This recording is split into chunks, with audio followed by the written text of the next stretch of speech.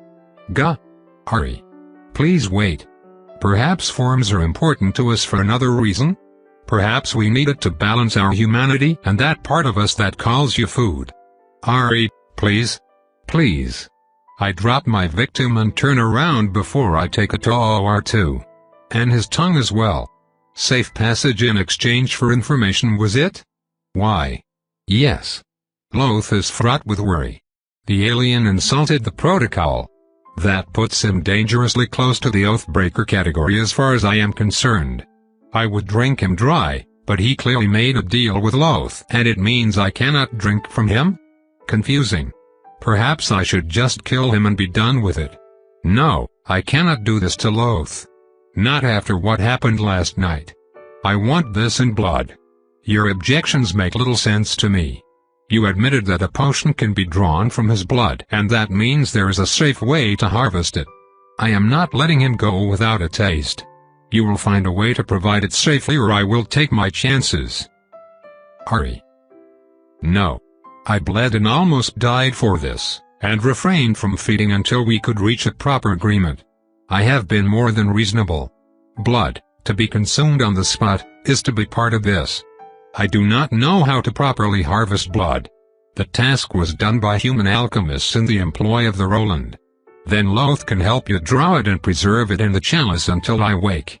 If you are not around when I consume it, it should be safe. Everyone is silent. I will not back down on this. The blood will be mine one way or the other. Very well, Nightwalker.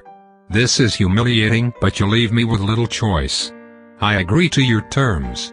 Blood and information in exchange for safe passage. The annoying man leaves with a huff. I track his movement, then return my attention to Loth. We need to talk. He points to the tent and we get in. I stand up and pace while he sits peacefully on the only cot. I don't know how to start. How do you admit something this big to a friend? Why are you trying to save Sinead anyway? You're not exactly a bleeding heart. Oh. Ye think me too generous in rescuing my fellow supernatural beings. Should I have been harsher? He asks pointedly. I stop in my tracks. I'm sorry, Loth, I guess I deserved that one. To my surprise, he chuckles. You're forgiven, but please say what ye want to say. How should I put it? I explain how I saw visions and describe the first one, the battlefield. I remember well. 'Twas my first real battle, it was. That's where my old Uncle Strim got the nickname of Ball Crusher after he accidentally fell on an anvil. I ignore the juicy anecdote and tell him about the banquet. I describe the gray-bearded man in great detail. My father. Yes. He was so proud. Was there also a blonde woman? Yes. She, kept reaching for my cock. I wince at the vulgarity. That was Gerda, good old Gerda. We called her the Virgin Hunter. Half of my generation blew their first load in her Harry. Loth. All right. Ye win. Next. I hesitate and lick my lips. I do owe him the truth. I don't want to hide this. Those memories belong to him. You saw Agna for the first time. She threw manure at Skeegee's face. Loth studies me. How did you know it was Skeegee? I felt what you felt, learned what you thought. You were not thinking of that Gerda woman in the short interval I perceived. I see. He deliberately marks a pause. He knows what follows is the reason I feel embarrassed. I was you when you made love to Agna. The revelation is received a stunned silence. It takes a long time before Loth speaks again, long enough for the campfire outside to weaken. Long enough for Dalton to fall asleep in the tent next to mine. I don't exactly remember her face. I tried to engrave it, but it never looked quite right. Metal is a poor medium to create the portrait of a loved one, I find. I never managed to form what I wanted. It always felt dead, a farcical attempt at capturing that which cannot be held. Like sand flowing between my fingers, you know. Loth barely raises his head and looks at me. There is something there that I saw in Master, but also in Moore and even to an extent, Jimena. Agelessness. Before me stands an ancient being whose life has extended longer than some dynasties lasted. I destroyed every last one of them, and now I regret it. Memories grow hazy after a few centuries. Even a shadow of what she was would have helped me remember. So the mind lost its grip, but the blood remembers. Loth sighs deeply. I give him some time as I realize that if he wanted an input he would ask for it. Entities of his age probably cherish moments of strong emotion as proof that they still live. What else? Loth doesn't comment when I tell him about the rest. His only reaction is a bitter smile at the mention of his brother and wife's betrayal. And that is all. I see. Well. Thank ye for sharing, I appreciate that. It was bittersweet to say the least. I hesitate for a while before asking the question that has been nagging me for a few minutes now. Loth is always straightforward. If he thinks it inappropriate, he will let me know. Just ask your question, lass. How did you know? When you are thinking too hard you forget to breathe. Humans may not notice but I do. No, this is a good way to get caught. Give it some time, and stop stalling. Fine. Why did you never return? Loth freezes like a cat caught with its paw in the bowl of cream. I'm scared of boats. Long travel distance between here and home, you know. Loth. Also, many projects here, can't decently just stop everything. Loth. I'm scared. There, you got it. I did not leave on good terms, and I was an important warrior for my family. Many bad things could have happened. How about a letter? Damn good idea, lass. I'll just address it to a clan of long-lived dwarves in the Kebnekaise mountain range somewhere in Sweden. The postman could sure use a good laugh. I do not reply. Instead, I reflect in silence. This does not sound like the Loth I have come to know, and yet do I really understand him? I have never seen him face something he could not immediately handle. I have never known true love either. My friend lost his soulmate and could not overcome his grief, not even in a century. Is he constantly escaping reality? Should I say something? Don't be too disappointed in this, old man, lass. The truth is that I care about my clan back home, and I miss them a lot. That doesn't change the fact that I was used by them, manipulated and then betrayed by those who believed they could do better. I have given much, and should I return, I will be asked to give even more. I still say nothing. Loth made a few very good points and it does not matter. He is not doing anything because he is scared, that is the crux of the matter. I want to point it out. I also want to respect the boundaries he is currently setting. Damn it, lass, you are doing that vampire thing again. Fine, fine. I admit that I am still running away. I won't visit them, but perhaps a letter will do. For starter. How is being silent so efficient? Is it because I do not breathe nor move? It would bring you closure, my friend, if only that. Right. Yay. I was considering it, you know. Men are so good at self-deception, it is almost unreal. Well, time to change the topic. I shall verify later that he's indeed working on a proper means of correspondence. I want to ask, what happened after I fell into torpor? We rested for an hour, then moved everyone down. Bingle and I got rid of the handful of guards remaining. When we got outside there was a purge. The prisoners and freed servants picked 7 among them and slaughtered them in the street. It was sudden and extremely violent. Bingle's voice was drowned by the vengeful mob. It was not pretty. After that, we all crashed down. In the morning, we gathered in a council to decide what to do. Bingle managed to steer the discussion effectively and it only took an hour to finish. Some decided to stay and take care of the cattle and fields. Those that left were allowed to take valuables and sundries to start over somewhere else. They are with us now. I'd estimate around 15 people. Rose is here as well. She and Bingle have grown quite close. Rose is both grounded and painfully honest. They could be a good match. I want to ask about our plans, but I can see that Loth is tired. Even though I just woke up, I feel exhausted as well, so we both decide to call it a night. Chapter 27. I wake up to the sound of animated discussion. I quickly don one of my armored dresses in dark blue and wonder if I should pick up my pistol. So far, I can only hear irate voices and the appearance of someone armed might do more damage than good. Let us try diplomacy first. I step out of the tent and realize that we are at the edge of a native city of respectable size. An earthen pyramid dominates the vista in front of me, surrounded by wooden buildings that form a circle around it. Well-tended farms dot the valley as far as I can see, and a few campfires give the place a festive feeling. Our campfire is not festive at all. Most of the escapees that elected to join us are in a circle of wagons to my left. The men stand around like sentinels, and there is not a woman in sight. The voices come from a gathering a few paces away. Torches provide a reddish light to what I hope is just a heated negotiation. On one side stands a frowning Bingle, an old man who I know has weight with the people we freed, and Loth. Only that Verger seems somewhat relaxed. I can feel Dalton from somewhere inside the circle. On the other side is a most curious motley crew. The largest group is composed of men and women in light and colorful clothes.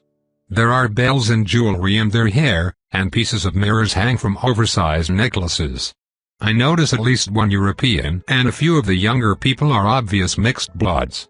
They are led by 2 siblings, a large man with a mustache and a red bandana, and a shrewd-looking woman. I think the man's mustache may even rival Bingle's. Is it why they are trying to stare each other down? I always thought there would be a brotherhood of the great mustaches, yet it appears that they are competing for supremacy. Perhaps they need to establish a hierarchy first? Men are strange creatures. My attempts at joining my allies discreetly are thwarted when the second part of the native group turns to me. They are dressed in more conservative and dyed leather clothes. Nashoba limps from the group and greets me with a radiant smile, which I return. The argument dies down and our attention turn to me. Ah, This is uncomfortable. Greetings, child of Thurin and hunger. Greetings, Nashoba. What is this about? The circle expands to include me. After Nashoba's voice dies down, I get varied reactions from the colorful group. Many are wary while a few look at me with doubt in their eyes. The European openly scoffs, which does not bother me much. I would rather he believed pale ones to be a myth from the mind of gullible savages. The Muskogee of the Fox clan take exception to you crossing their land without license. The white men have been encroaching on them as of late. Tensions are running high, though the death of the defiler has bought you much goodwill. And what are you doing here? You are not one of their own. I came here to make sure those negotiations succeed. That alligator you killed is not the only thing hunting us, and your help is required again. Before we begin, I am not slaughtering entire villages of white folks for you, if that is what you were referring to. Indeed not, child of Thorn, for this path would save no one. Ah, but our companions are losing patience, so let us listen to their whining and posturing for a while. He adds with a smirk. I did not remember him being so assertive. It appears that the past 6 months have been good to him. It is the male Muskogee envoy who resumes the hostilities. He spews what I assume are scathing remarks to the rest of his band and wildly gestures at Nashoba and myself. I do not understand his language at all, and apparently neither does the shaman. One of the Choctaw is growing increasingly red though, and I assume he is the interpreter. I notice that one of the women who picked Nashoba after I exacted my payment is here as well, although she is currently staring at the ground with rare intensity. Loth was correct. I did leave a lasting impression. The harangue lasts until his sister grabs his sleeve. 2 newcomers are walking towards us from the village at a brisk pace. I immediately recognize one of them to be the shy captive I freed from the Valiant's camps. Not so shy anymore. At the sight of me she frowns before turning to the assembly. Her speech is short and to the point. The woman envoy asks her a few questions which she answers curtly. A wind of fear and surprise washes over the crowd with one single exception. The white man is apparently unimpressed and grows increasingly angrier. The male leader starts asking something, but the short woman cuts him off with an obvious rebuke and leaves without looking back. Her companion, an older lady, struggles to catch up. I suppose my identity has been verified. The Muskogee group is filled with whispers and comments, which I suppose is good. However, the white man in native clothes is moving forward and is about to be annoying. I look at Loth and he instantly grabs Bingles and the old man's attention. My Dverger friend is a rare treasure, to understand me so readily. The nuisance and I cross eyes. I focus on him. Hypnotizing people has always been difficult. Besides feeding, attempting to influence someone is always a hit or miss. This time, however, I can feel a tug. While not exactly subtle, I manage to push what I want to convey through the temporary bindings that connect us. Stop. Look. Feel. Understand. Cower. The world fades around me as the man stops in his track. I watch as his confused frown turns to bleak realization, then to stark terror. He takes an involuntary step back. The connection phrase and I break eye contact just as the rest of his group reaches a consensus. They do not address the European group. Instead, the shrewd woman and Nashoba exchange a few words before retreating in the darkness. The entire Muskogee delegation soon follows, including a bewildered stranger. I will need your help for a hunt, 1 week from now. In return, your people may go through unhindered. Those that remain will not be harassed. Do I need to convince you to join? What is it that you want? The world will not die in 1 day, nor will it be redeemed in 1. I plant seeds that save and uproot others that destroy. I hardly qualify as savior. The fallen prince and the others behind you show otherwise. This was not entirely my decision. The shaman smiles sadly. It never is. Will you help me? Must I beg? Yes, I will. In 1 week. Where? I will send you a dream. Well, is that not convenient? Nashoba limps away, immediately followed by the rest of his small group. In short order, we are alone. What just happened? I forgot about Bingle and the old man. How am I going to explain this? 1 hour later, I stand in front of Sinayat and Loth on the village's outskirt. I could tell that Bingle was doubtful about the shaman being a fellow archaeologist, but our exchange in a dead language as well as the credit I garnered with him allowed the lie to pass. He even offered to accompany me on my next archaeological expedition, which is how I solved the whole thing. Only the assurance that it would be night-long pottery inspections changed his mind. I am touched, but I would rather clean Meluson's feet than attempt to hunt Nashoba's next target without the full extent of my power. 1 brush with death per year is enough, please and thank you.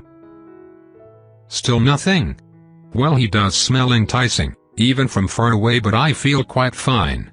How long does it usually take to manifest? Under a minute.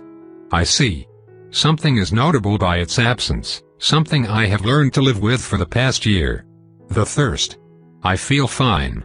It is still here, just somewhat sated. As if I had a light feeding.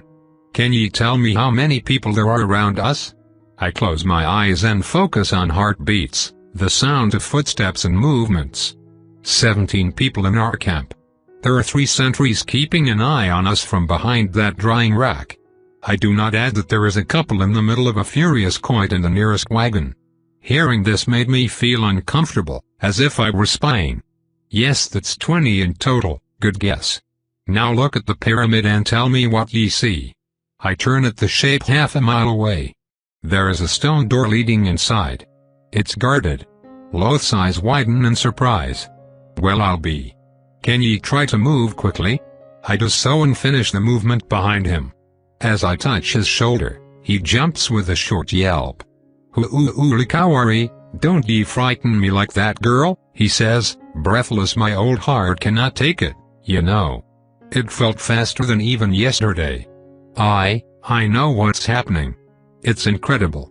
Ari, you're on the path to becoming a courtier. What? What do you mean a courtier? I thought I was still a fledgling for another year. Well, Loth says, eyeing Sinayat with suspicion. I assure you, retorts the offended party, I have no interest in sharing information with your enemies. They are mine as well, if you recall. We do not say anything, because we know his comment is worthless. Very well, I swear an oath to secrecy. Right. Ari, your devourer bloodline must be hastening your growth. How many powerful creatures have ye drained since ye awoke? I think for a while. Sinayat gasps in horror. How many creatures have you killed, Nightwalker? Well, I fully drained 2 mages, 3 werewolves including 2 with Loth's help and 1 vampire. I got blood offered in goodwill by 1 mage, 1 blessed human, that would be Bingle, 1 powerful vampire courtier and 1 centuries-old Virger. Yeah, that would do it. By the Grove. In 1 year. I have been busy. In any case, you were telling me that 1 year was enough? I assumed that it was fixed, like pregnancy. It is not. Constantine said it took him only a year and a half. You were probably setting some sort of record, though you would need to compare yourself to others of your kind if you want a benchmark. And yes, I am aware that this is impossible. I suspect that it is as fast as it can get while retaining one's sanity. Your master's other creations grew significantly faster, but they were hand-fed, so to speak. You are a sign of the devourer? I expected fear in Sinayat, instead he is contemplative. Yes. And? Your master has a bit of a reputation in Europe. It is said that every century or so, a faction tries to take him out for one reason or another. Foolish. That is what is said, yes. They also say that he is always true to his word, both in letter and in spirit. Are you sure? He made me to pressure someone he was negotiating with. I never said he was kind, only that when the bargain is struck, he will stick to it. I choose to believe that his blood runs true. HSSSS. Regardless of your opinion of him, you are of his bloodline. I find no trace of contempt on Sinayat's expression. This was not an insult, merely an observation that he deems important. It is true that from his perspective, all vampires must be equally threatening. If someone is ripping your throat open, why care if they have 4 or 8 fangs? Fair enough, I suppose. Now, does somebody know what is happening? I can tell you, since it is part of our agreement. Your host can attend as well. Sinead clears his throat and proceeds with the lecture. During my 7 years of captivity, I managed to gather quite a few tidbits of information from my jailers, be they humans or vampires. The conditions of drone and fledgling, you already know. The title of courtier is more informal in the sense that it is traditionally bestowed by one's clan. There are several aspects of a vampire's powers one must master before they obtain this recognition. Those specific elements vary from clan to clan and reflect the organization's mindset and priorities. For example, the Hastings require the completion of a complex project while the Roland base it on ability in one's chosen field. I am not familiar with what your sire would ask of you to acknowledge you, and I doubt it would matter. Concretely, a courtier is an adult vampire. The majority of vampires are at this stage, as it takes around a century to reach the next threshold in your development. The only real constant is that, contrary to fledglings, courtiers can go 2 days or more between feedings and stay awake for the whole night. Aspiring courtiers typically start by improving their powers, charm, senses and movements.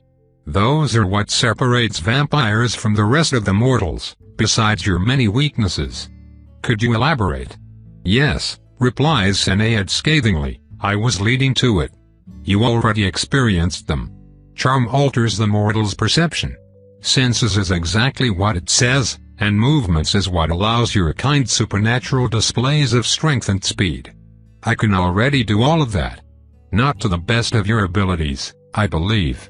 For example, the pyramid's door you inspected earlier has a small statue at the top.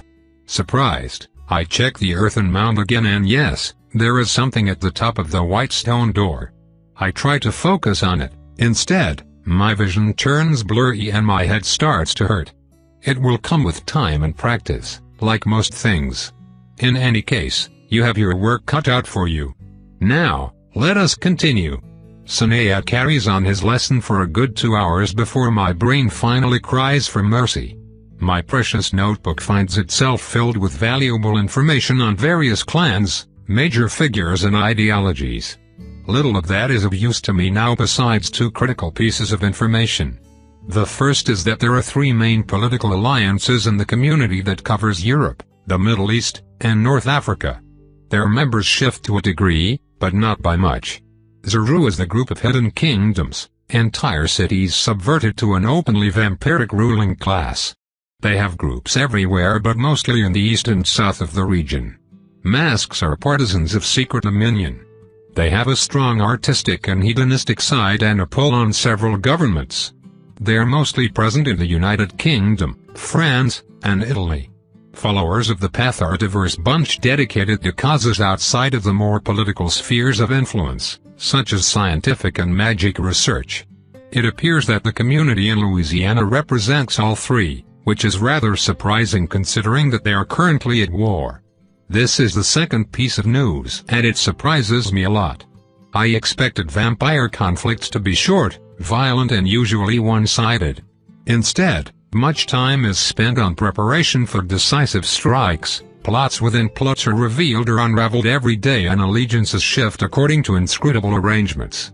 It even appears that they try to avoid fatalities whenever possible.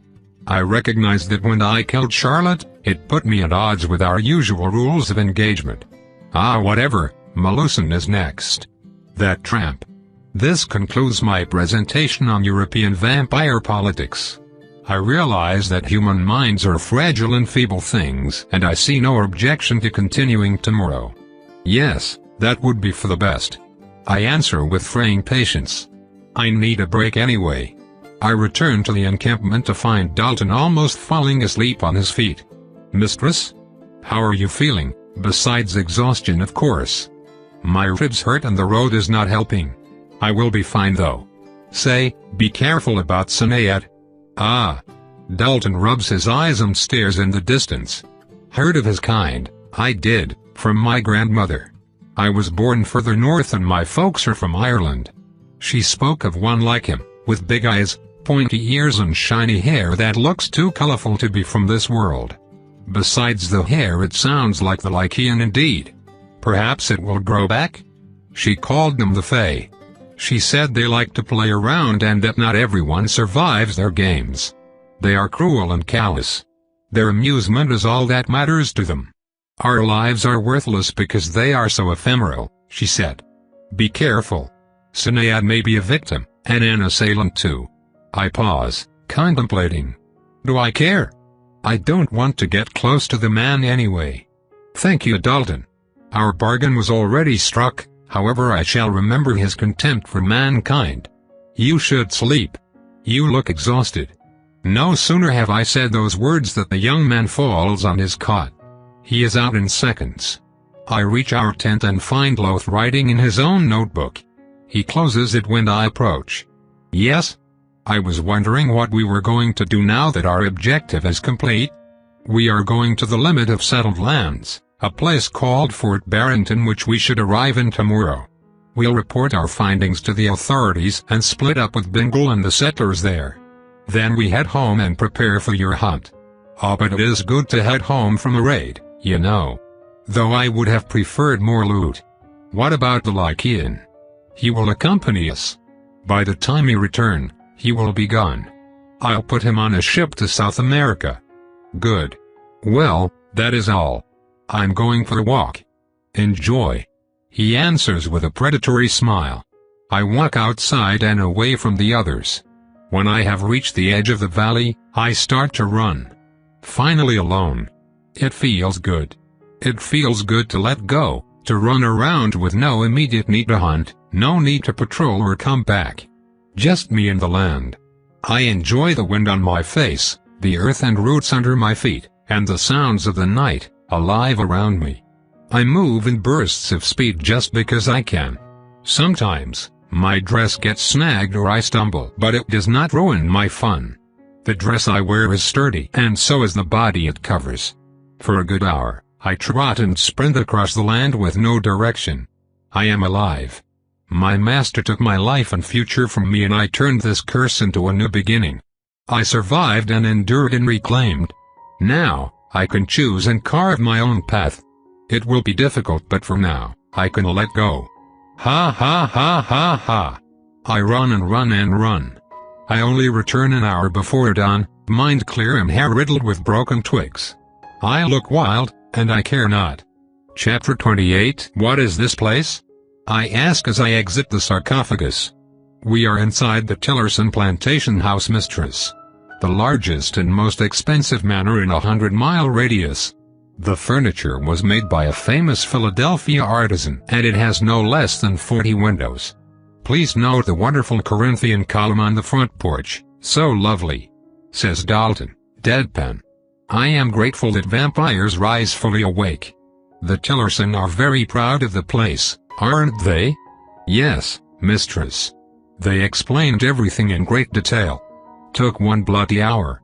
And I assumed that we reached Fort Barrington safely during the day? Yes, mistress. And we have become their guests because? Why, mistress, how could Cornelius Tillerson let a good act such as this rescue remain unpunished? Of course, he must show the hero of the moment, Sir Cecil Rutherford Bingle, to all of his posh friends. We are invited to the ball. Loth has been unable to leave? Unable and unwilling. We only arrived 2 hours ago, so leaving would have been unreasonable. Not to mention, suspicious. What does suspicion have to do with anything? We do not all have Sir Bingle's winning charisma, mistress. See, the brave man credited us for many things. Except, I'm not exactly hero material and Loth is a bit odd. Not to mention a few widows and spinsters have been sweet on him. Never good to steal the women the first day in a new place, I can tell you. Was hoping you could use your legendary persuasion to smooth things out. And by smoothing things out, he does not mean killing everyone here, this time. Very well, but I want to clean up first. I'll have the servants bring water. The bedroom I am in is small but well furnished. It is too impersonal to be cozy, but I can appreciate the effort. As I finish picking leaves and twigs from my hair, a harried-looking black woman drags a pot of tepid water inside before leaving without a word. I have helped organize enough receptions to know that improvising one is a tiring and thankless ordeal. The thirst takes me as I finish putting on Nashoba's earrings and a mother-of-pearl necklace. The royal blue dress I wear is too practical to be elegant, unfortunately. At least, it is well cut and should serve adequately. I exit the bedroom and find myself in a corridor of respectable size, and I admit to being impressed. The Tillerson mansion is large indeed, and expensively decorated. I would think that more money than sense had been thrown at our surroundings. As the guest, however, I am also grateful for the care and will refrain from commenting. Dalton has been waiting for me faithfully. I notice that he is much more polished than his usual self. He is clean-shaven and his hair is combed back and even waxed. He has become darkly charismatic, the kind of man fathers are afraid of when their daughters come of age. A well-cut suit helped him transition from outlaw to prodigal son. Good. This image is more respectable than the last and should help him in serving me. Offer me your arm. Mistress? You are thirsty? No. Well, yes, but that is not what I meant. Offer me your arm so that we may walk together. Ah. Of course. I grab him and we move towards a set of stairs. I can hear quite a few people making merry below, as well as the scent of alcohol, vitality and sweat. And also, I stop Dalton with a gesture and knock on a nearby door. Excuse me. Hello. It is soon opened by a mortified man in the uniform of a butler. One of his hands is behind his back to hide the proof of his crime, a half-empty bottle of fine scotch. HRM. May I help you, miss? When our eyes meet, I hit him with the full power of my hypnosis. With one small push, he tumbles back inside. To my dismay, his bow tie is in the way, so I must feed on his arm. Well, never mind. When I am finished, I return to Dalton and leave my donor in the haze he was so desperately seeking. It seems that it is impossible to find good help anywhere nowadays. Oh well, that is feeding taken care of for tonight, I suppose. Where is Sine at anyway? Oh, he mentioned something about filthy humans stinking up the air and left for the forest. If we're lucky, a wolf will eat him. Not before I get my due, I hope. I believe, however, that some naive daughter will give birth to a child with strange hair 9 months from now. That sounded personal. I am starting to think that someone in his family may have rolled in the hay with the wrong species. I shall leave those thoughts for some other time as we approach our destination. The ballroom is at the back of the property and it seems the party is already in full swing. Groups of revelers have spilled over the main hall in the garden beyond through open French windows. I notice the conservative yet expensive garb of wealthy landowners in light colors, but also more than a few army uniforms in dark blue, quite close to my dress in fact. I wonder if Loth did it on purpose? It would not surprise me, coming from the crafty old bugger. We are stopped at the entrance by a man in a butler outfit who is as puffed up as a singing bird. The self-importance radiating from his scowling features is remarkable. He considers Dalton with obvious distrust. I, however, seem to pass some kind of test. The condition of one's skin in the South is an easy way to determine their position in society. Anyone with a white and healthy skin is hidden during the day and sleeps at night. Thus, they must be rich. The dress and understated jewelry as well as my posture only reinforce this image. In half a second, the gatekeeper has deemed me worthy. Who should I announce, Miss? Ariane Delaney. Oh. You are. H.M. Forgive me. The man is flustered by his breach of decorum. Well, I cannot blame him as I can already hear Loth's roaring laughter. Miss Ariane Delaney. Announces the man to the crowd, to the general indiff. Why is everyone looking at me? Miss Delaney, over here. Says Bingle in the center of the room. I bypass several groups of people, smiling and nodding to any guest meeting my eyes. Dalton follows me in like a shadow before merging into the crowd, unnoticed.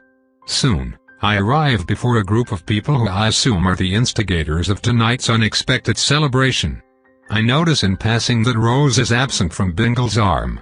I hope she is not being snubbed. Miss Delaney, it is so good to see you. Here, let me present to you our most excellent and generous host, Cornelius Tillerson. He indicates a jolly fellow with a large gray beard and mustache.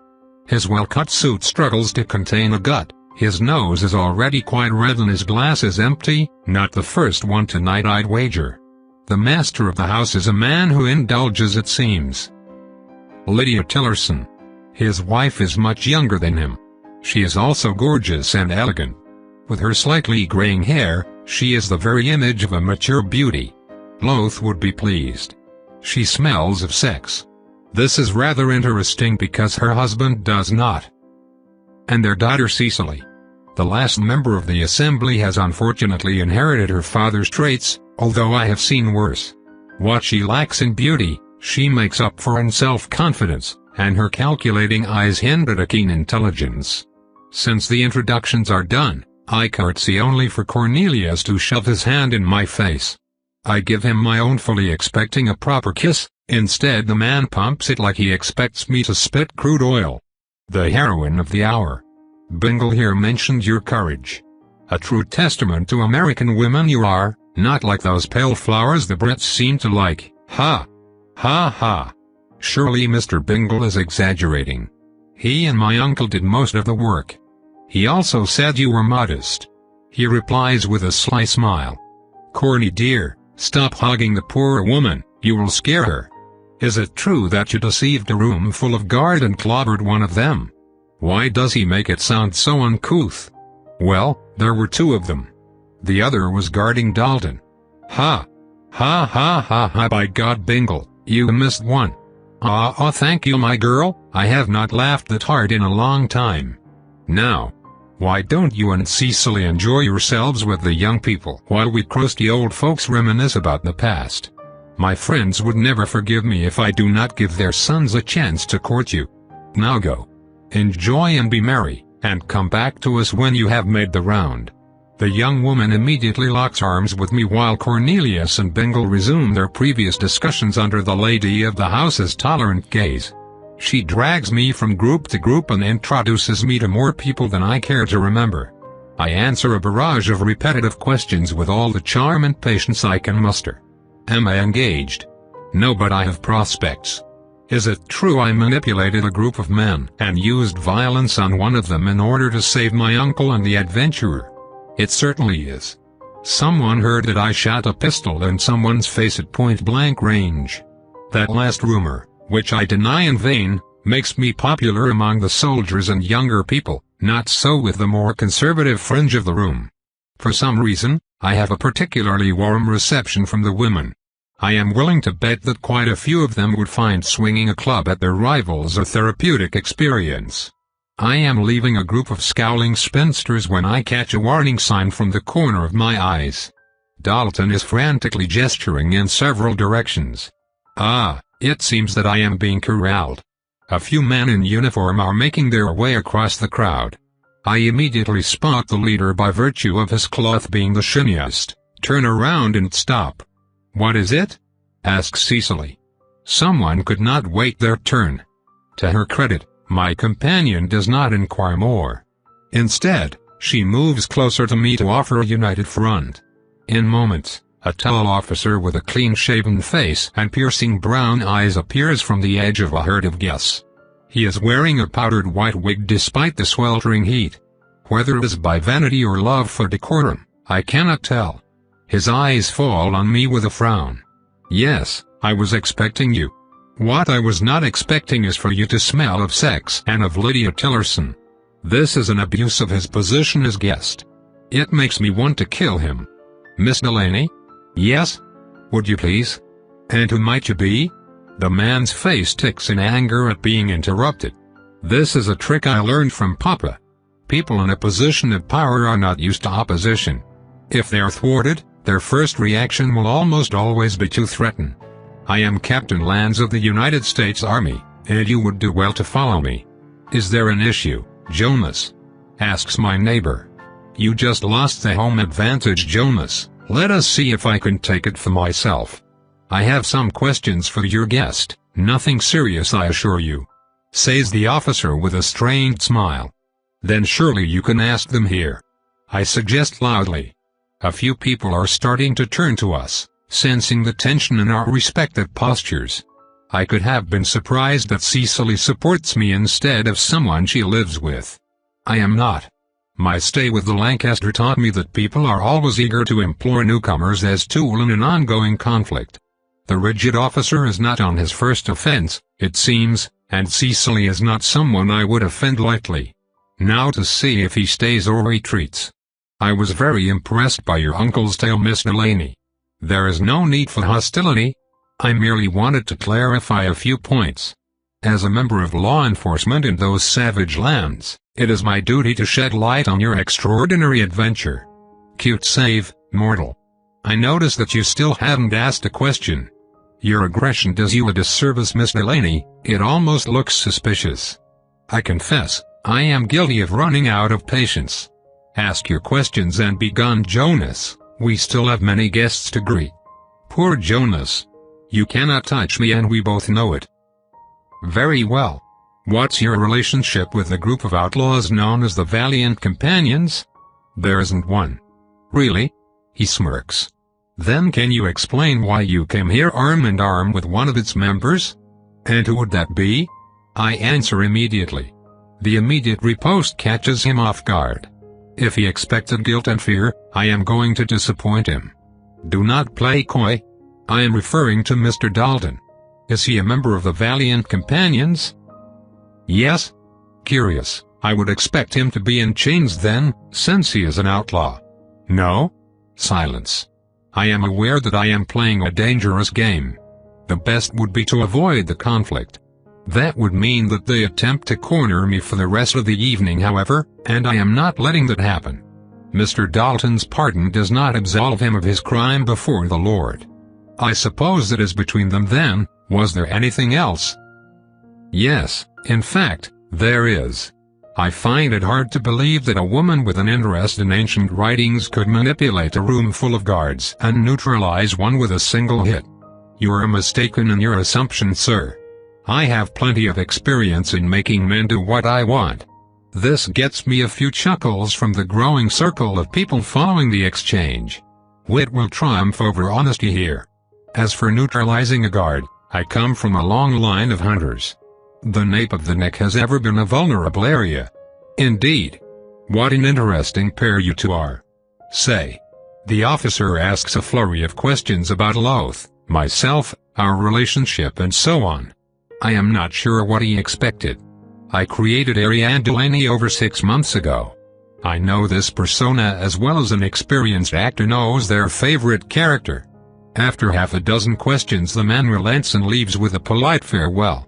I watch his back recede into the crowd and the spectators of our altercation return to their groups. We are departing this place tomorrow, so we should be fine. Are you all right, Ariane? I sigh deeply. I apologize for this display of hostility. I did not mean to ruin the mood of the party, but I could not just stand there and suffer those shameless accusations. Please, my friend, it is I who should be apologizing. Captain Land's misplaced zeal has brought us no end of problems. He is as rigid as he is obtuse in his management of every issue to everyone's dismay. He cares not about spreading strife and misery so long as his precious law is upheld. Fiat justitia, ruat caelum? Precisely. Justice should serve the common good, in my opinion. If we could redeem as we punish, the world would be better for it. His way leaves us with no teeth and no eyes. We continue our round, though I see that Cecily's mood has plummeted after our talk. Her dislike runs deep. We have just left my drunk uncle with a trio of mature ladies when Dalton crosses our path. I am sorry to interrupt, mistress. Rose needs your help. She does? Cecily, I must beg your pardon. Oh, do not mind me, Ariane. I have been a poor host for the past hour. Some fresh air will do me good.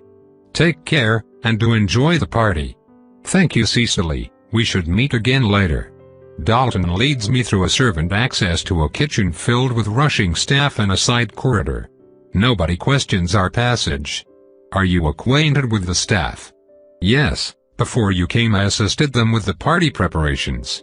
Well done, Vassal. Dalton shivers. Thank you, mistress. It's over there. I follow Dalton into a room that looks suspiciously like my own.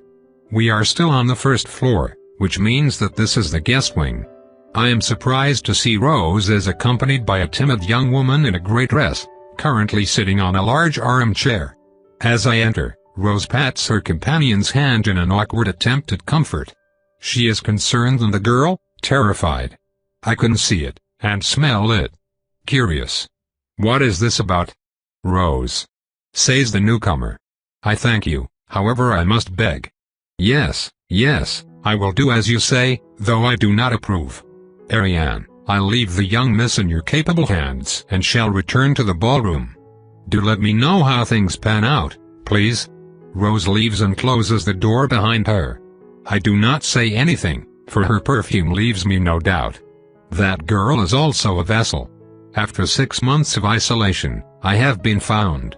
Before I can decide what to do, the young woman stands up, gathers her courage and kneels with her throat exposed in the traditional supplicant gesture. How could I miss the 2 thin scars on her jugular? And why is she asking for me? Can vassals become someone else's supplicant? Is this adultery?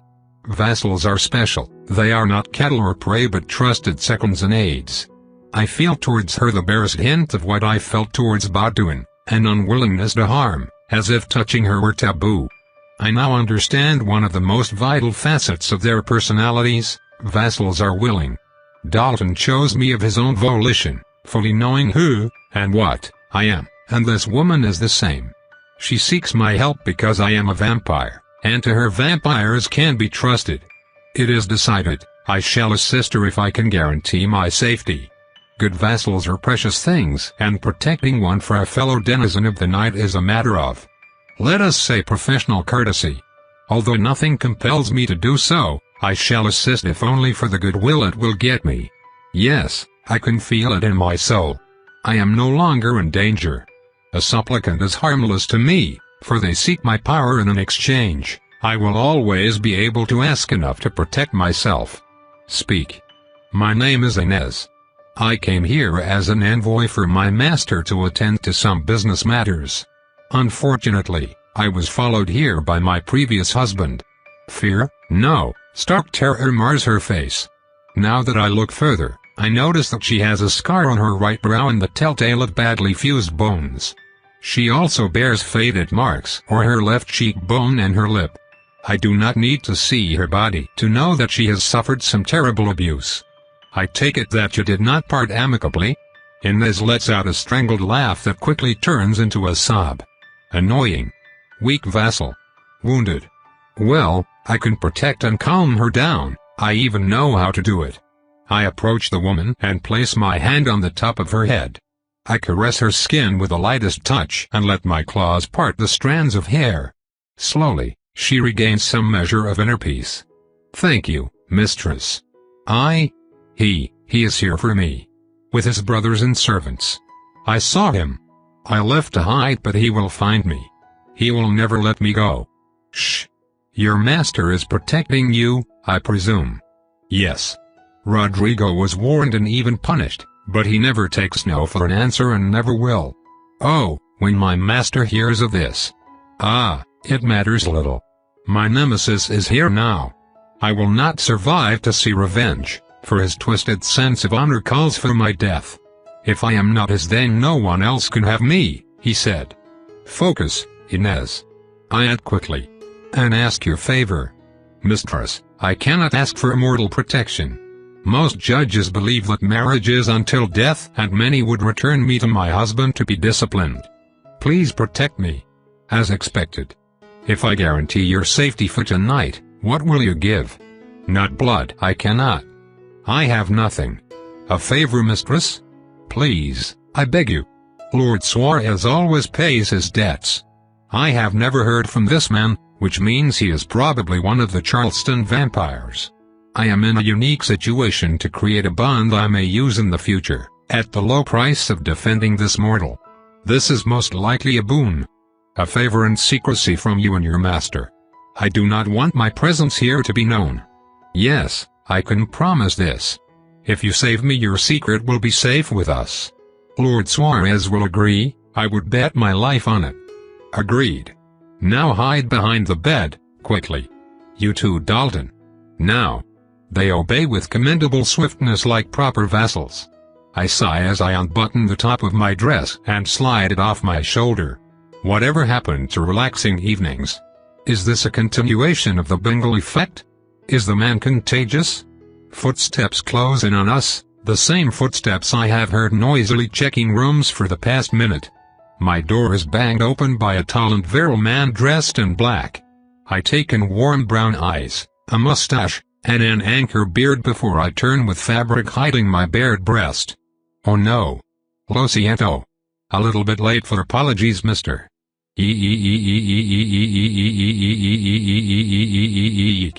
The intruder slams the door closed and takes off, leaving his prize and his dignity behind. Let's make sure he does not return. Pervert. Help. Help. I hear swearing in the distance. I rush to the window and see a form disappear in the tree line at a corner of the manicured garden. I finish buttoning my dress as the vassals emerge from their hiding spot. Dalton looks quite proud. I think we will not see him again tonight, mistress. And you would be mistaken, my dear Dalton. People like him do not give up. We drag Inez to the bedroom opposite ours, mercifully empty, and order her to lock herself in until she hears from us. The butler who introduced me is walking towards us with thunder on his brow by the time we are finished. Was it you who screamed like that? What happened? A stranger entered the bedroom I was using to readjust my dress. This is scandalous. I described the intruder with pleasurable anticipation. I could, of course, follow the man and incapacitate or even slaughter him. There would be a risk, even should the bodies disappear. There is no need for this, however. I do not even have to dirty my hands. There will always be opportunities for violence and good hunts. Now is the time for an elegant solution. Are you saying that there is an intruder? Here? In the house of the Tillersons? Answers the butler with outrage. I looked out the window and saw a shadow approaching the Walser. I am so scared. Are we not safe even here, in this beacon of civilization? If the man inflates his chest anymore, he will surely explode. This shall not stand. Rogers, to me, let us see what this is all about. I beg you, sir, be careful. We go back the way we came. Before reaching the kitchen, we turn to a side door that is apparently used for deliveries and cross it. While I and a few servants wait on the sideline, the butler, a strong old man, and Dalton walk stealthily into the tree line. Less than a minute after, we see them rushing back. The butler reaches us, looking a bit lost. My ever-useful vassal takes the lead. There is a full carriage, Mistress Ariane, with quite a few horses. I counted 4 men and there are probably more around the property. They have clubs and sticks. We are beset by bandits. I must warn Mr. Tillerson. No, they are not bandits. They only sent 1 man to look around and they have weapon to beat, not kill. They are looking for someone. I add. The butler looks at me with no small amount of confusion. Before my expertise in illegal activities is looked into, I lead the conversation towards more interesting grounds. It is time to call for reinforcements, sir. I suggest we ask the soldiers for assistance. I say, and turn to leave. Dalton immediately follows, and the poor man is carried by the wave of the small group of servants we have gathered. People are starting to whisper excitedly. We turn a corner of the mansion and reach its back. As expected, the party has spilled over and a large group of inebriated soldiers in male Londoners is currently watching a Weasley corporal in an ill-fitting uniform juggle an impressive number of knives. HRM, gentlemen, please. Over 20 people grant me their attention. I am terribly sorry to impose upon your evening, however circumstances dictate that we beg for your help. I add meekly. I then turn to the butler at my side. HRM, yes. Gentlemen, my name is Jonathan and I am the butler for this estate. We have spotted a group of ill-meaning. I watch him recount his discovery and the inebriated minds of the group turns to violence with commendable speed. I am moving towards my goal and I have yet to use any of my vampire powers. This is fun and flattering. As soon as the butler is done I decide to stir the crowd in the right direction. Please, will you brave soldiers defend us? Who knows what those rogues are after? They could be here to abduct women. A threat? A challenge. Now that's my kind of party. Yells a red-haired lieutenant with a waxed handlebar mustache. Wilkins, take your men to the back entrance and circle around. Jackson, you and your lads do the same from the delivery road. The rest, with me. When we start the scrap, jump them. Yes, sir. The drunkest group moves straight forward with surprising stealth. I follow at a good distance while Dalton and the butler, and quite a few civilians, join their improvised squad. A moment later the line of men disappears into the trees except for the Weasley man who climbs one of them. A minute passes and my hearing picks up hard breath and rustling until the lieutenant's voice breaks the relative silence. Why, good evening, lads. Immediately after, the sound of war cries, charge, countercharge, and a merciless melee starts and dies within the span of 20 heartbeats. It is not long before a procession returns to us from the garden gate. The soldiers line up with a few trussed-up captives between them, and I take the time to congratulate them and listen to their boasts one by one. Well done, puppets. I am pleased. Yes, quite pleased. This was done without anyone seriously hurt.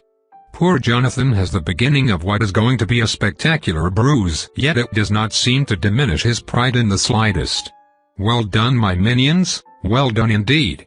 You are making a mistake. We are here on a mission of honor to reclaim a liar and a whore. She will not escape her fate, says Inez's ex-husband. So you are after the women? I retort before he can take back any control of the situation. The accusation is met with the righteous roar of the assembly. Yes, how dare they sneak about to steal your women? Don't worry, friend, you'll tell us everything we want to know real soon. Come on, lads, to the barracks. With a victory cry, the soldiers leave while the happy civilians toast their resounding victory and battle prowess. Soon, the enemy troops, numbered in the dozens, were all the size of Goliath and carried enough swords to equip a regiment of hussars. Ah, what beautiful tales we get when male pride and liquor intersect. I cross my arms, satisfied. And that, as they say, is that. Chapter 29. I am working back to the manor when Rose storms out in a panic. She immediately spots me and rushes to my side. From the red in her cheeks, I can tell that she has been running for a while. She still stinks of tainted blood. Gah, what is it with tonight? Can't I not enjoy this party in peace? Is it too much to ask that the world polices itself for one evening? Miss Ari, your uncle asks for you. He has been challenged to a shooting competition and turned it into a 3-on-3 public match. Everyone is waiting. Seriously. Seriously. I raise my eyes to the silent watcher and think, can you believe this?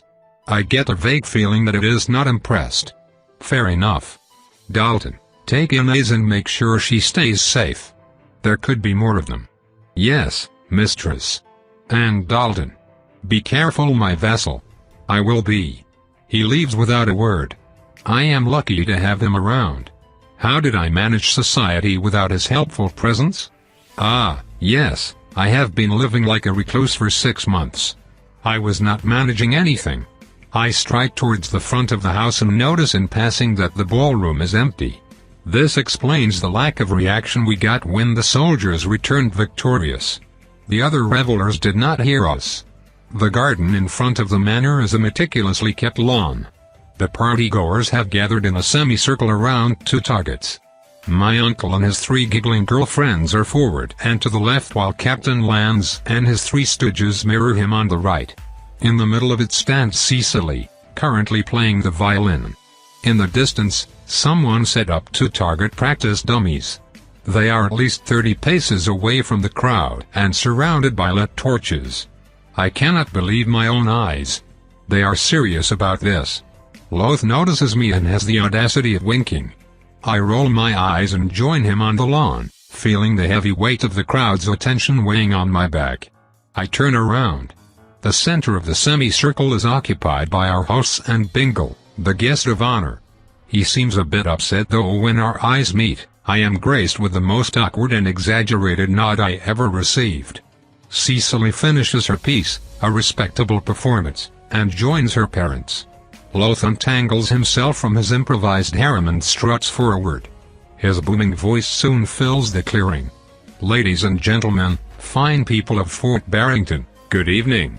My name is Loth Mulaney and I have the honor of being your guest tonight, as well as your entertainer for a very specific event. And what an event it will be. Indeed, ladies and gentlemen, my martial abilities, my very skills as a marksman have been questioned. Can any southern gentleman let this challenge stay unanswered? Nay. And what better way to dispel such a notion than a good and proper demonstration, I ask? There is none. For deeds speak louder than words. As the provoked party, I took the initiative to select a format that will, I hope, garner your approval. 3 of us will take the field, for 3 opponents of Captain Land's choosing. That rotten twat, of course. As my champion, as my second, I humbly beg the assistance of Sir Bingle, the hero of the hour. And you shall have it," replies the adventurer with a resounding voice that matches Loth's tempestuous baritone. The crowd roars its approval at the theatrical display. It is just the start. "Thank ye, sir, and for my second champion, I asked the only other person of my blood present. My niece, Ariane. It is rude for a proper lady to raise her voice, and so I merely curtsy. The announcement is welcomed with equal part excitement and disapproval, or is it merely surprise? As for the rules, we shall take turns shooting at the targets before us. Each person gets 1 shot. Shots to the head are worth 10 points, the body 7 and the limbs 4. The team that after 3 shots has the most points, wins. Now, let us begin, and may fortune favor the bold." Applause fills the air as Lydia Tillerson steps forward with 2 engraved muskets. I pick one and a sneering officer with black hair picks the other. Well, aren't we confident? The crowd is still cheering, partly due to Loth's limited eloquence but more, I suspect, because of alcohol. I do so hate when Loth is bored. A solid-looking soldier with graying sideburns goes first. He loads the musket with practiced ease, patiently lines up the shot and fires on his target. The roar of the weapon is accompanied by womanly yells of dismay. Yes. Firearms are loud. Lady Tillerson steps forward and verifies that indeed, it is a square hit to the chest. The assembly erupts in polite congratulations, and I spot Cecily inscribe a big 7 on a piece of blackboard brought for the occasion.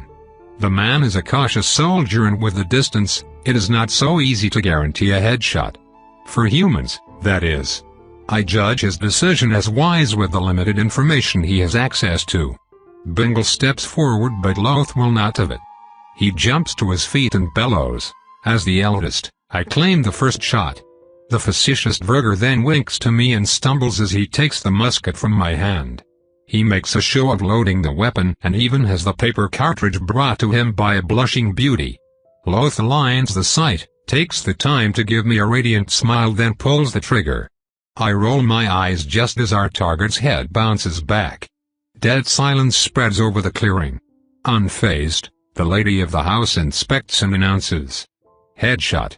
The front of the house resounds with yells and cheers. On the soldier's side, Lamb's eyebrows creep up in astonishment. A smug 10 appears on our board, outlined twice by a vengeful Cecily. The advantage is with us. It is the captain's turn.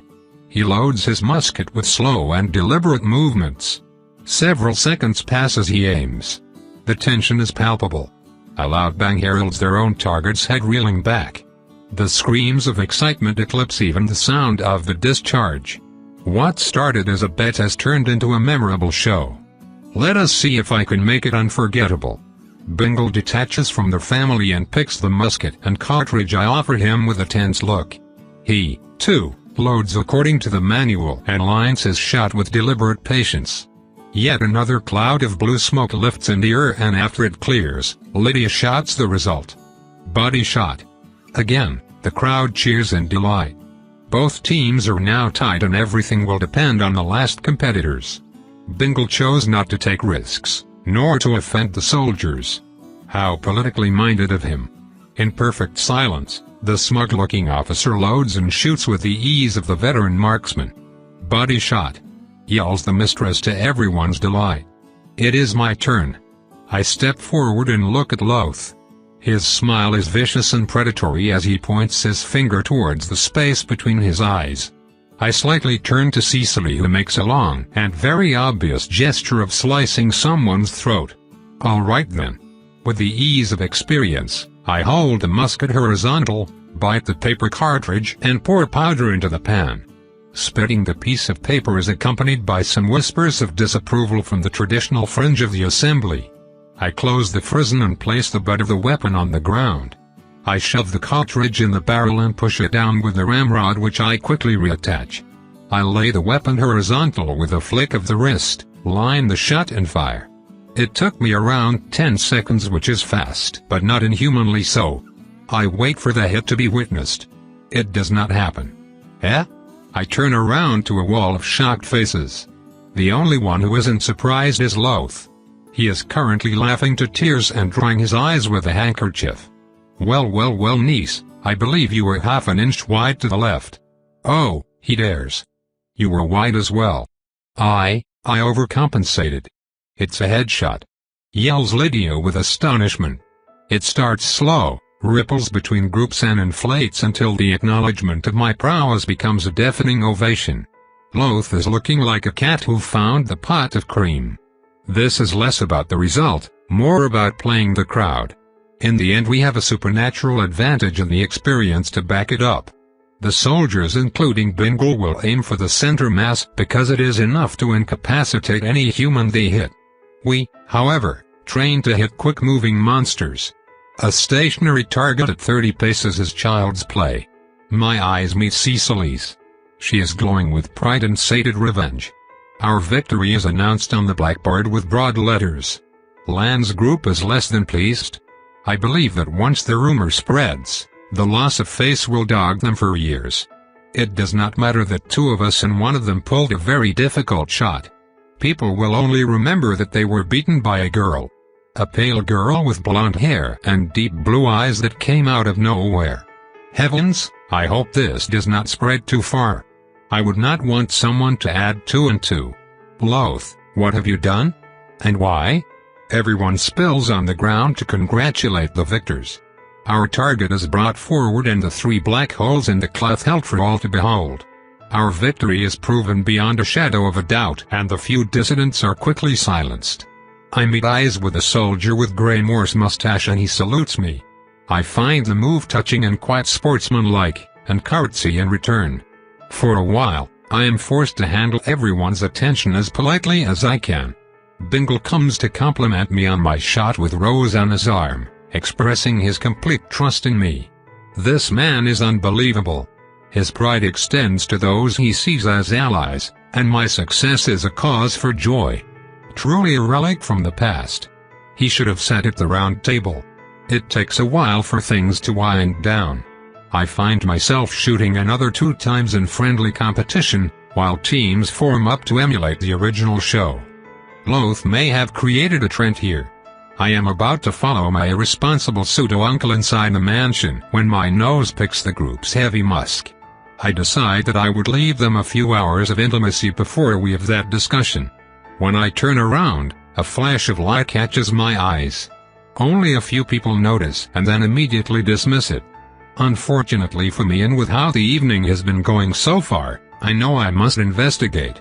I discreetly reach the tree line and rush in the direction of the sound. It doesn't take long before another flash of white light illuminates the undergrowth, and soon I am close enough to hear a commotion. Oh, no. No. How could this happen?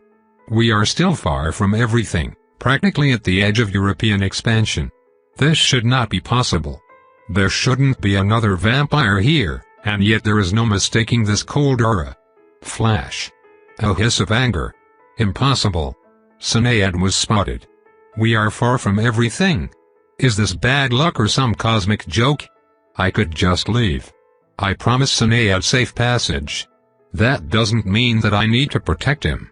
No. If he falls now, I will never get his blood. That won't stand. This blood is mine. Mine. I run through the dense copse of trees until I see movement in the distance. I move forward and am immediately noticed. A man slowly steps out of a mass of ferns. I call him a man out of generosity, for he is more beast than kin. He is also the vampire I felt. Some affliction took him over only to leave behind a tortured husk. His cloth is ravaged and stained. The stench of rancid blood overwhelms my sensitive nose, and so does he. It is as if he had turned, like spoiled milk or vinegar.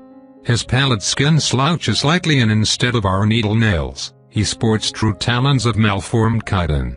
Is this what happens if we let go too completely? Followed me to the prize, did you? Can't have him, can't have him. Mine. Mine. Took everything you did. This I'll keep, and when I come back you will all pay. Should not have cast me away. Not sharing this treasure, oh no. Oh mine. This man is far gone. He licks his lips when I reveal a white leg, and does not even seem to notice the knife I retrieve from its sheath. I move first. I rush his left side and take a jab at his heart. His claw misses the blade, yet at the same time he twists on himself and the blade only slides against his flank. Little girl, you're young. Should have stayed with the others. We exchange a few blows, me with my weapon and him with claws. I am quickly pushed back. His strength is insane. I fail to deflect completely, and his left hand slices into my shoulder. At the same time, I rotate and manage to catch his face with the tip. We separate. I gut his left eye and he doesn't care a bit. Thick black blood seeps from half a dozen superficial wounds I inflicted using my superior range, while the one cut on my shoulder stings horribly. Young, too young. Don't know you. Not a Harcourt, not an Renwald. I rush him again, more carefully. I use my superior speed and range to harry him, and even manage to slice off 2 fingers. If my strikes do something, it doesn't show. You're not one of my pursuers then. Too inexperienced. Let me show you how I could run away. He dodges back and places 2 feet against the trunk of a tree and pushes. I yelp in surprise and duck, not a moment too soon. My foe barrels over me like a cannonball, only to smack into a nearby tree with the noise of broken bones. How stupid can he be? I think as I turn to stab him in the back. We're in the middle of the forest, of course The man is already pushing his feet against the trunk he impacted. Too late, can't. He crashes against me. All air leaves my lungs as I am propelled backward and against something solid. His claws dig into the bracer of my left forearm, which I placed in front of my heart. His other hand digs into my fingers, trying to pry my knife off. Only his missing digits prevent him from carrying out his plans. So strong. Slowly I manage to angle my blade to slice into his hand, yet at the same time, one of his claws reaches the bone. Hurts. Trapped. Wounded. Bite. His torso is against mine. I have no leverage. He is so powerful that a human would have had his arms ripped off already. Even with enhanced strength, I feel things tearing.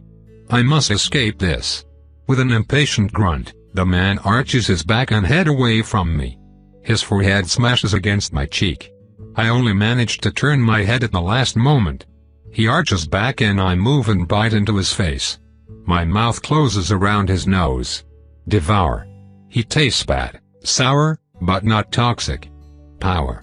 Power is good. My foe once again shows his disregard for pain. He still pulls away and something rips.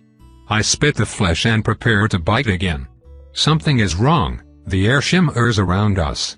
Instead of attacking me, my foe recoils in horror. His mangled hands raise up reflexively. Won't get a better chance. I stab him and he still manages to move at the last moment. I try to compensate and fail. It hurts. The blade still bites deep in his chest. I just need to slice and both of his hands smash down into my forearm with enough strength to shatter the bone. Pain. I lash out with my left claws and dig deep in his face. Both his eyes are red ruins now. I just need to slice his throat. He angles his head down and when I stab forward, he bites down. I manage to move away and only get scraped by his canines. I twist away as he slices me, but not quick enough. I was too committed. He catches me under my right breast and the strength of his strike lifts me off the air. I see the ground getting away. My ribs cracked. Something hits the small of my back, increasing the pain I already feel there. Then another hits my head, then another hits my left leg. I land heavily on a root and roll on the ground like a rag doll. HSS. Oh. This hurts. Ah. Curses. Stand up and fight. I slowly pick myself up, trying to ignore the litany of aches I feel in my body. The broken ribs are the most painful of all. I need to finish him off. There will be no egress for me with these wounds.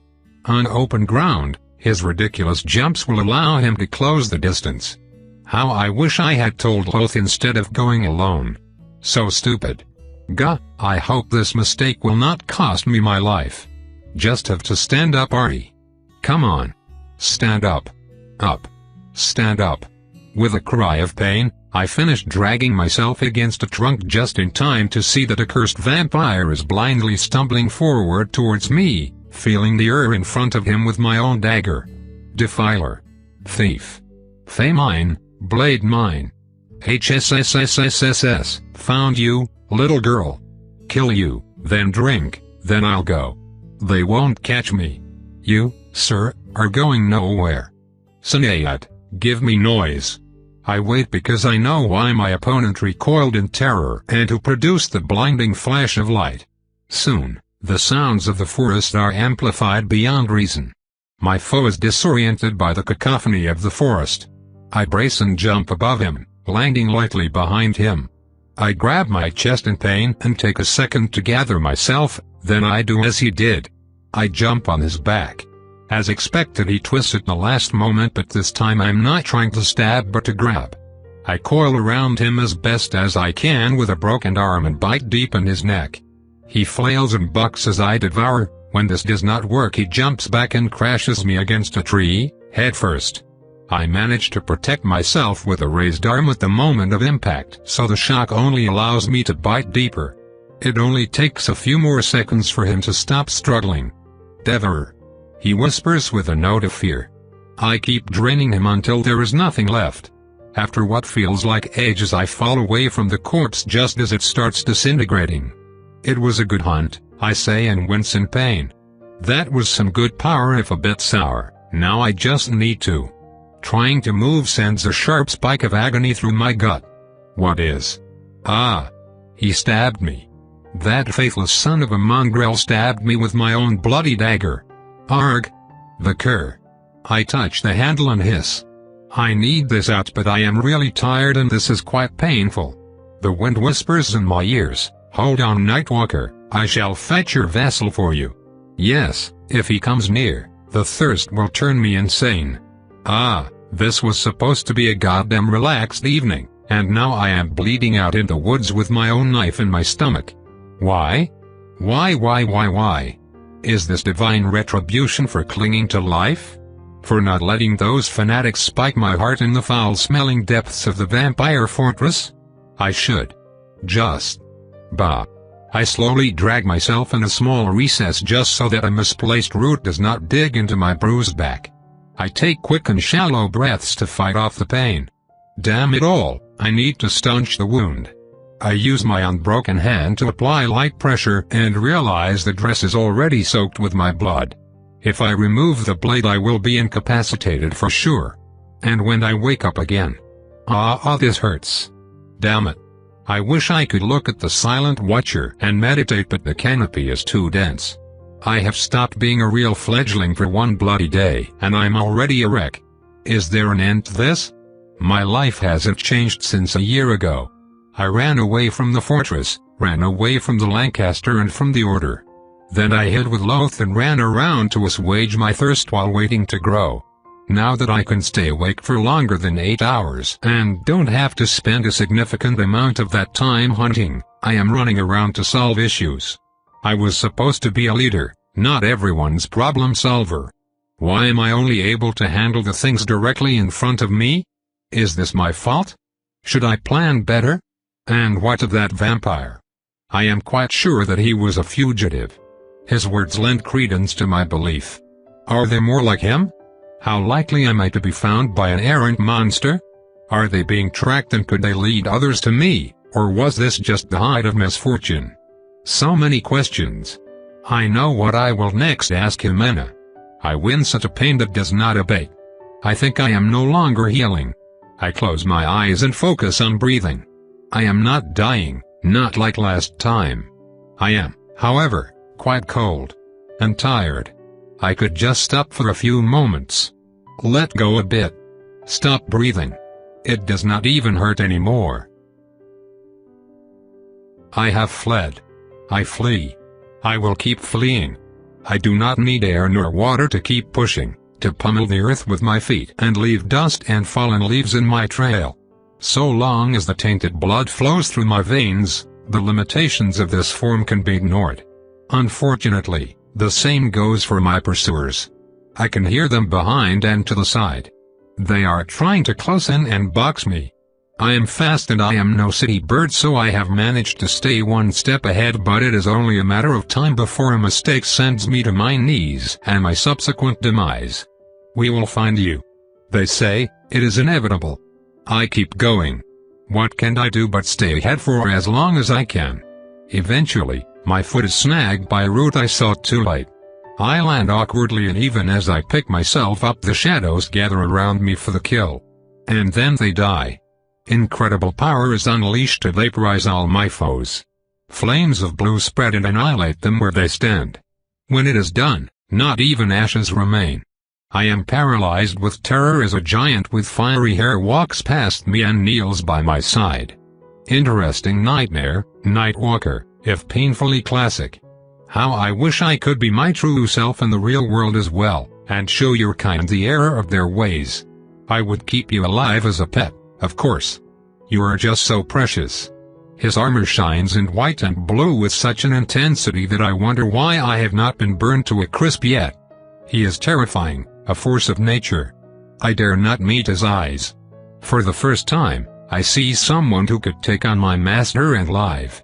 Yes, proper respect, finally. If the goddess wills, one day you will see it with your own eyes. Now, wake up. I regain consciousness on the bed of my guest room. Loth and Dalton's worried faces are uncomfortably close. I feel fantastic despite the closing wound on my stomach. Please do not tell me I had phase blood and was not awake to experience it.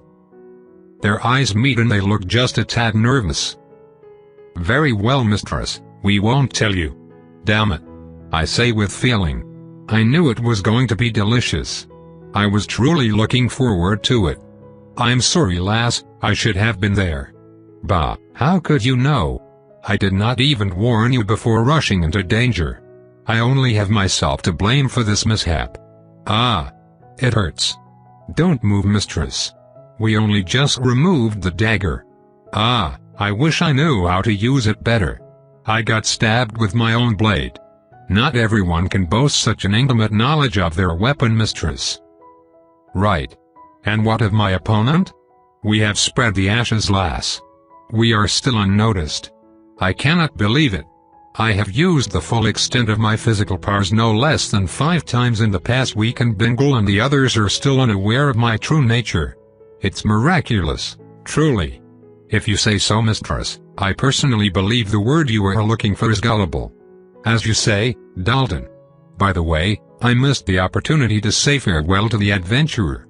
We are parting ways tomorrow after all. Ah, he did mention it. Let me see if I can wake him up, lass. I'm sorry for having you raise at such a time. Think nothing of it, Miss Delaney. It is I who should have remembered your, condition. Besides, I am to blame for your next task. Are you sure that you do not want company? I can catch the next ship, I assure you. Oh, Mr. Bingle. Your solicitude moves me. I promise you that I will be well defended. Ah yes, your uncle assured me that you had past dealings with the savage and that he was a man of his word. Yes, and I will have a chaperone in the person of his sister. Possibly. Indeed? If Bingle eyebrows raise any higher, they will take flight. It is my fault for trying to make this situation anything less than absolutely scandalous. For the unmarried daughter of a good family to go gallivanting in forgotten ruins in the company of natives will never be acceptable in any country of the globe. At least Bingle does his best to mask his disapproval. Truly you have the soul of an adventurer, Miss Delaney. I hope you will travel to Europe at some point. The Royal Museum would certainly be of interest to you. Why, I dare say you could teach the curator a thing or two. I misjudged him again. This man is too pure for his own good. The discussion ends in pleasantries and extended farewells, which I hate. Bingle is dejected and tears shine in his eyes. I don't understand why he would grow so attached in such a short time. Finally, Dan approaches and torpor makes me stumble. This pushes the poor gentleman out of the room so that I can rest, at last. Tope continued. Thanks for listening.